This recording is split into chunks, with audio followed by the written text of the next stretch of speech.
analíticos los diagnosticamos. Otras veces ya pedimos por rutina, vemos que hay una glucosa.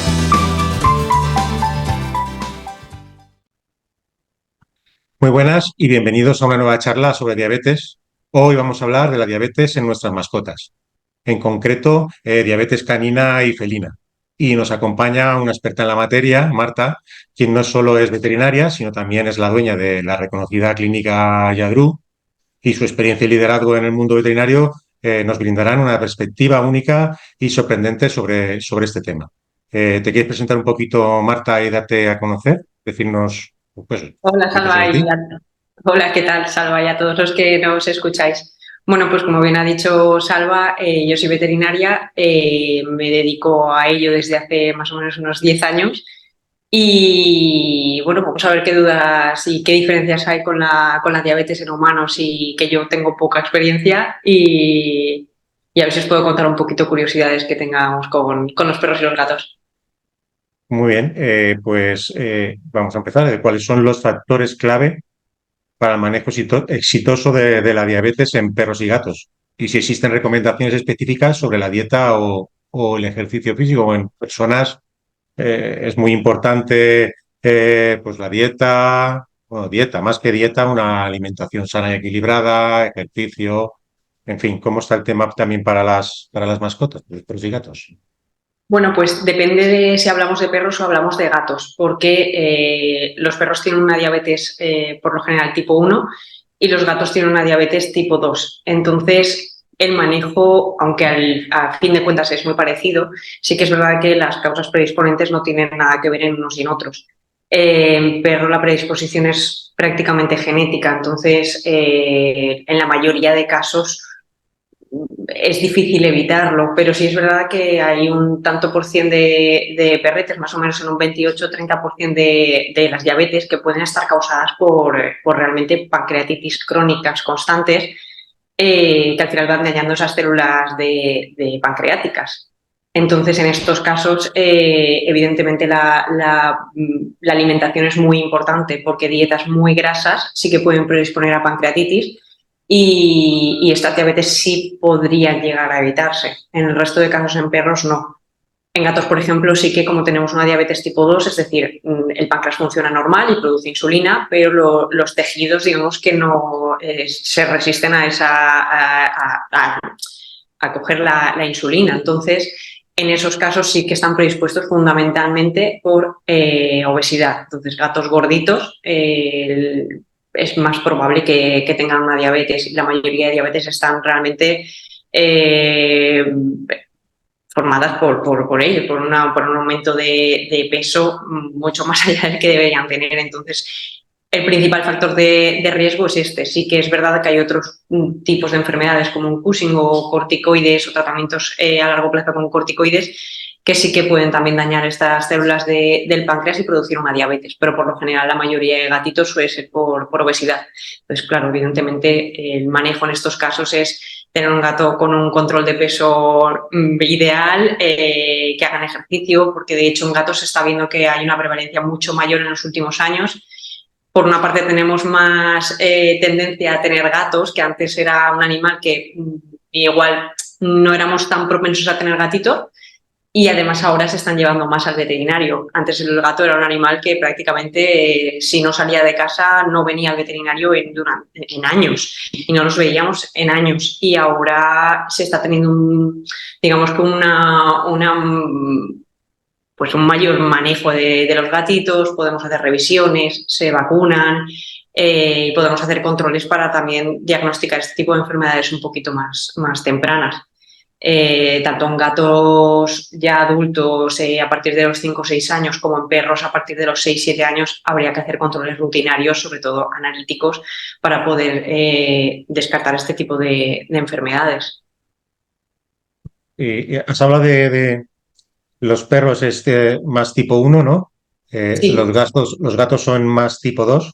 Y sí, estabas hablando de los gatos tipo 2, hacer ejercicio, que hagan ejercicio, sí, mantenerlos creo que activos. Yo en los perros lo entiendo, yo tengo dos perros, me los llevo a pasear al río, les tiro la pelota y vienen reventados, pero en un gato en casa es un poco más complicado. ¿Cómo se le hace ejercicio a un gato? Realmente no es complicado, el problema es que creo que tenemos asumido desde hace muchos, muchos años que los gatos entran en casa y es un animal súper fácil de tener y no hay que hacer nada con ellos más que ponerles de comer y de beber. Y el gato es un animal que es muchísimo más complejo que todo esto y de hecho es un animal muy complejo y hay que dedicarles tiempo, jugar con ellos, intentar forzarlos con diferentes juguetes, con alturas en casa para que ellos hagan ejercicio.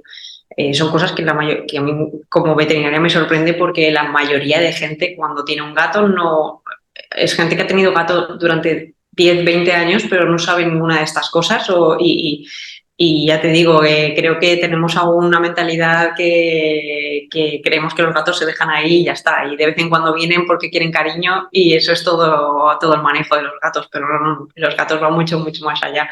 Entonces sí que al menos media hora, una hora mínimo de ejercicio al día nosotros con ellos deberíamos tener. Y además proporcionarles en casa un entorno que ellos puedan realmente seguir haciendo ese ejercicio el resto del día, sobre todo alturas y juguetes para que ellos puedan moverse. Si no, al final los gatos se quedan tumbados en el sofá todo el día y no hacen nada y eso Sí, sí, predispone mucho a no. un gato obeso. He visto gatos que parecen ya casi tigres Sí, sí. del peso que cogen y imagino que será por la mala alimentación y la Sí. falta de ejercicio se juntará todo ahí. Y además el problema es que a mucha gente eso le hace gracia o dicen, pobrecito, qué gordito está, qué mono, y la verdad es que sin ser conscientes de cuantísimos riesgos Mm. conlleva para los gatos. Muy bien. ¿Y es común que tanto perros como gatos padezcan de diabetes o no es tan común? A ver, depende seguramente a quién preguntes. A lo mejor nosotros que somos centros a lo mejor de primer diagnóstico, seguramente a lo mejor vemos algún caso más que en otros sitios, pero más o menos la prevalencia es de un 0,3 en perros y un 0,6 en gatos. Aunque se está viendo, yo te digo, viendo estos días estudios y demás, estamos viendo que la prevalencia está aumentando mucho, sobre todo en gatos. Comparaban, hace poco vi un estudio y comparaban más o menos que había aumentado en los últimos 10 años casi un 50%, que me parecía una barbaridad. Muy bien. ¿Y cuáles Claro. son las opciones de tratamiento disponibles para la diabetes en mascotas? Y si son diferentes los tratamientos o lo que se le dé a las mascotas entre perros y gatos en este caso. Nosotros usamos una insulina que generalmente intentamos usar una insulina de acción lenta, que es una insulina porcina, es específica de veterinaria. Por lo general la recetamos en farmacia y los propietarios compran una caja que va en unos pequeños viales. Entonces vamos ajustando las dosis, igual que en humanos empezamos con una dosis muy bajita y vamos ajustándolas según los niveles de glucosa y según cómo responden al tratamiento y según su sintomatología. En estos casos los problemas que tenemos es que primero necesitamos que el propietario esté totalmente dispuesto a un buen manejo. Ellos no nos cuentan cómo se encuentran, ellos no nos dicen si se encuentran mal. Las personas, por lo que tengo entendido, humanos, sí notamos cuando a lo mejor nos empezamos a encontrar mal por una hipoglucemia o al revés, o porque los niveles de glucosa empiezan a ser altos, pero claro, en ellos es mucho más difícil de manejar, teniendo en cuenta de que los perros es más fácil porque los perros no suelen poner muchos problemas a las inyecciones una vez se acostumbran, pero a veces con los gatos no es tan fácil. Entonces, en gatos en los que tal vez el manejo sea un poco más complicado, hace más o menos un mes o 2 meses, tenemos a disposición un jarabe que lo que hace es captar la glucosa y eliminarla por la glucosa circulante y eliminarla por la orina.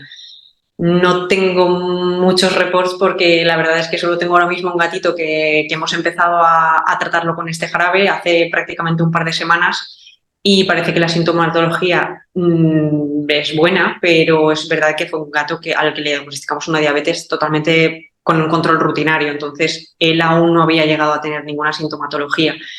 Pero claro, no se deja tocar, no se deja pinchar, no se deja hacer nada y claro, en esos animales el manejo es muy difícil, pero por lo general usamos una insulina de acción lenta, la pinchamos por la mañana y por la noche junto con la administración de alimento y el resto del día hay que tener un control, claro, muy exhausto sobre lo que comen estos animales.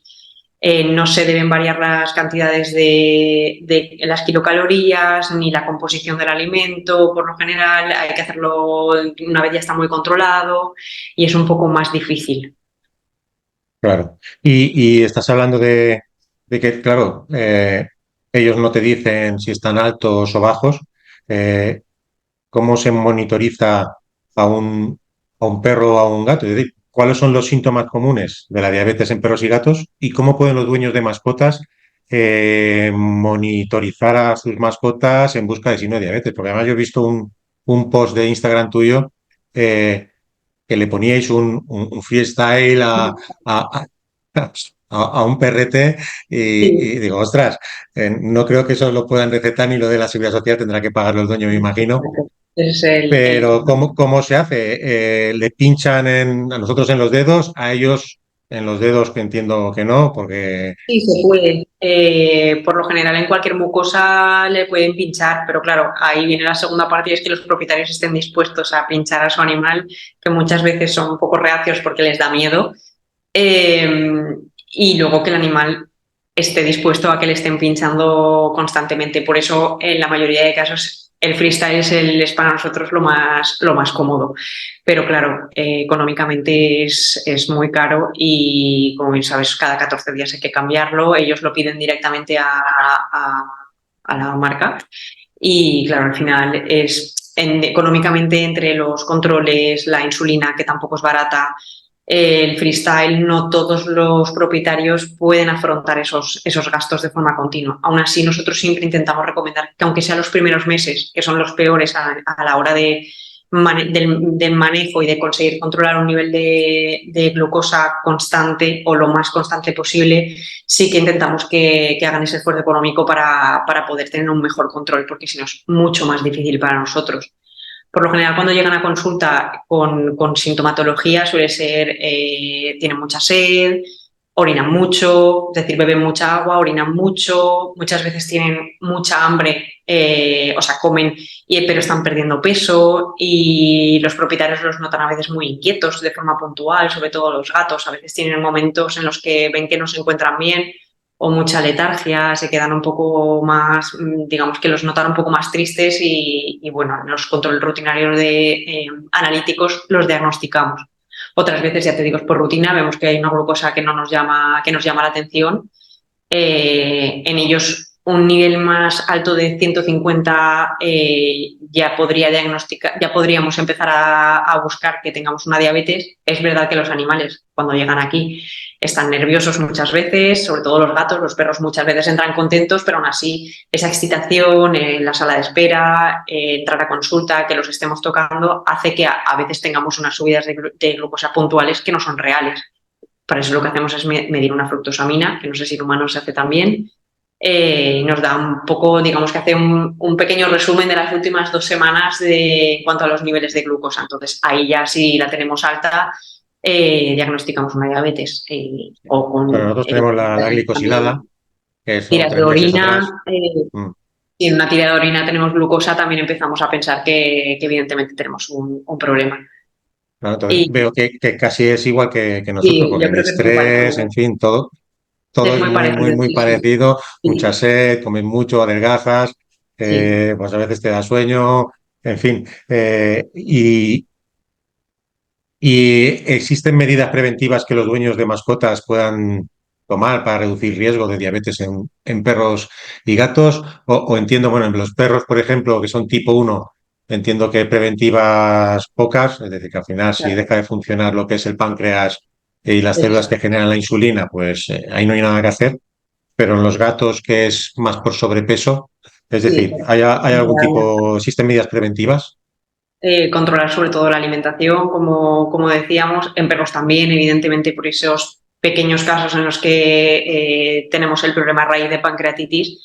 Es verdad que hoy en día la alimentación también hay que darle, estamos consiguiendo darle esa importancia que tiene y los dueños también están mucho más dispuestos, pero claro, hay muchos, sobre todo la mayoría de gente da pienso, hay muchos piensos muy malos que por intentar abaratar costes no tienen las calidades que deberían tener. Entonces, sobre todo, controlar la alimentación en el aspecto de entender que estamos dando de comer a nuestras mascotas, aprender a dar si queremos dar pienso, aprender a dar un pienso que tenga una mínima calidad, por lo menos, y sobre todo evitar la obesidad en los gatitos y tener un control cuando vemos que se están empezando a poner gorditos. Lo dicho, añadir ejercicio y sobre todo controlar la cantidad de comida que comen. Claro. ¿Y cómo afecta la diabetes a la calidad de vida de nuestras mascotas? ¿Y qué medidas se pueden tomar para garantizar que lleven una vida cómoda a pesar de tenerla, pues a pesar de tener diabetes? A ver, con una diabetes que esté controlada, evidentemente pueden llevar una vida normal, salvo el hándicap de no pueden comer fuera de esas 2 dosis que estamos dando o no deben comer. Hay animales que igual tienen un premio entre medias, pero están muy bien controlados y hemos ajustado muy bien las dosis de insulina, pero no es lo ideal.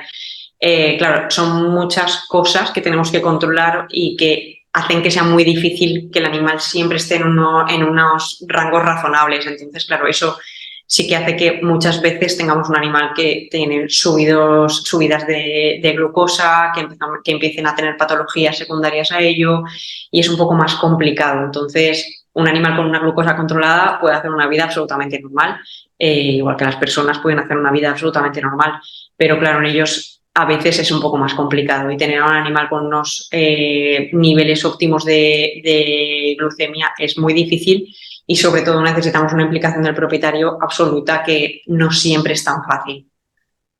Entonces, nosotros, por ejemplo, lo que medimos son los hidratos de carbono que consumimos para luego poder pincharnos en función de esos hidratos de carbono, que es lo que al final el cuerpo convierte en azúcar. Y entiendo que, como has dicho, que son 2 comidas justas, los pinchazos. En los perros y gatos no se miden los hidratos de carbono igual que con nosotros, porque al final son tan parecidas. Digo, igual midiendo hidratos de carbono y pinchando en función de lo que comen, se puede controlar o no. O tienen que ser 2 comidas fijas, pauta fija, todo fijo. Sí, no. La diferencia es que ellos no tienen el mismo tipo de alimentación que tenemos nosotros. Los perros son carnívoros facultativos y los gatos son carnívoros estrictos. Entonces, nosotros en eso no tenemos ningún parecido a ellos, o tendríamos cierta similitud con los perros, pero ellos necesitan una cantidad de proteína tremendamente más alta, sobre todo los gatos. Entonces, en gatos sí que deberíamos. Lo ideal sería formular una dieta para ellos, específica para gatos diabéticos. Es verdad que además hay piensos comerciales específicos para gatos y perros diabéticos que, sobre todo en gatos, reducen mucho los hidratos de carbono. Intentamos reducirlos al mínimo, y sobre todo utilizar fuentes de hidratos que sean de una absorción más lenta y no provoquen picos de insulina. En perros realmente hay muchos estudios en este caso. Lo ideal es no tener un tanto por ciento de hidratos alto, pero sobre todo lo más importante es tenerlos siempre, dar siempre la misma cantidad de hidratos, es decir, no hacer variaciones. En este caso, una vez tengamos siempre la alimentación controlada con la misma cantidad de hidratos, el mismo porcentaje de proteína, como siempre vamos a estar administrando, llegados a un punto, la misma dosis de insulina, es mucho más fácil tenerlo controlado. Pero en ellos no podemos variar realmente el tanto por ciento, no deberíamos estar variando el tanto por ciento de grasa o de hidratos y de proteína. De hecho, en perros lo ideal es mantener más o menos un 45% de proteína del total de las kilocalorías, que es mucho. Y sobre todo controlar muy bien las grasas, sobre todo para evitar este tipo de pancreatitis que pueden estar, sobre todo, produciendo esas inflamaciones y dañando más células pancreáticas. ¿Y cuáles son los niveles normales de azúcar en perros y gatos? ¿Vale? Nosotros estamos entre 80 y 120, son los Los niveles mismos. normales. En perros y gatos es lo mismo o hay Y tal vez variación. no tanto como 120, pero 120 no es algo que nos llamaría la atención, sobre todo teniendo en cuenta que están aquí en clínica. Sí, en torno a 100, 110 como mucho es normal, y ya a partir de 150 nos tiene que empezar a llamar la atención, pero creo que en eso somos muy parecidos, más o menos, por lo que tengo Y, entendido. y hasta hablando de la alimentación, ¿pienso o comida casera? Yo soy más partidaria de formular una dieta casera, pero claro, hay que tener en cuenta que hay que formularla. Es decir, no es cuestión de nosotros en casa hacemos lo que tenemos en la nevera y les damos a ellos. Ellos tienen una serie de requerimientos que son muy diferentes a los nuestros. Los gatos además tienen una serie de requerimientos en cuanto a aminoácidos que también son muy diferentes a los nuestros y hay que lo debe hacer un profesional. Igual que a nosotros un nutricionista nos haría una dieta específica, sobre todo a gente con patologías. Pero en este caso, nosotros siempre pensamos en qué comeríamos nosotros y tenemos que pensar que ellos son especies diferentes y necesitan otro tipo de alimentación. Entonces, aprender a formular una dieta no es nada fácil, sobre todo para ellos, y mientras la hiciese una persona que sepa lo que está haciendo, para mí mucho mejor un alimento natural que un pienso, no tiene nada que ver. Pero es verdad que sí hay una persona que a veces notamos que estamos toda la vida dado pienso, sabe que no sabe si un día le va a dar tiempo o no le va a dar tiempo por el ritmo de vida que tiene. Le has dado un bombardeo de información, porque además me resulta curioso, pero a veces cuando le decimos a un propietario, tu perro o tu gato tiene diabetes, nos miran como si estuviésemos diciendo una barbaridad, porque la mayoría de veces nos dicen, pero los animales tienen diabetes. O sea, es como algo que hemos asociado a nuestra especie y a nadie más, y los animales evidentemente tienen patologías igual que nosotros, y a veces entiendes que le estás dando una información tan de golpe que decirle también que tiene que aprender a formular la comida de forma diaria, 2 veces al día, cuando eso resulta demasiada información, preferimos que empiece con un pienso que esté formulado, con un buen pienso que esté formulado para diabéticos, y en el futuro, cuando esté todo controlado, tal vez podemos pasar a otro tipo de alimentación, poquito a poquito, dependiendo de cómo lleves animal las glucosas. Y ya para terminar, ¿qué consejos darías a todas las personas que tienen mascotas y puedan creer o pensar que tienen sus mascotas diabetes? ¿Y qué consejos darías a los propietarios de mascotas con mascotas con diabetes? Porque al final nosotros, la verdad es que depende a quién le toque, tiene una manera de llevarlo mejor o peor. Eh, Pues lo mismo me imagino que serán los dueños de las mascotas, porque los animales en este caso no te van a expresar si están cabreados, si están deprimidos o si están alegres y contentos. Sí, a ver, la parte más importante que veo es sobre todo tener un control rutinario. En animales, ya a partir de cierta edad, ellos no nos hablan, no nos cuentan cómo están, entonces la única forma de realmente saber cómo están y adelantarnos sobre todo a este tipo de enfermedades es hacer chequeos anualmente. Aunque sea una analítica no medianamente de control, básica, hacer un chequeo de órganos, de un hemograma, ver que está todo bien, niveles de glucosa. Esa es la parte más importante, porque a lo mejor podemos adelantarnos a un animal que llega con una glucosa de 400 o de 450, que lleva así tal vez 2 meses, porque el propietario a veces, pues bueno, ahora llega verano y bebe más, no se da cuenta de si eso es normal o no porque hace calor, siempre lo intentamos achacar a algo más, y cuando nos damos cuenta han pasado 3 meses y entonces empiezan a ver que hay algo que no va del todo bien.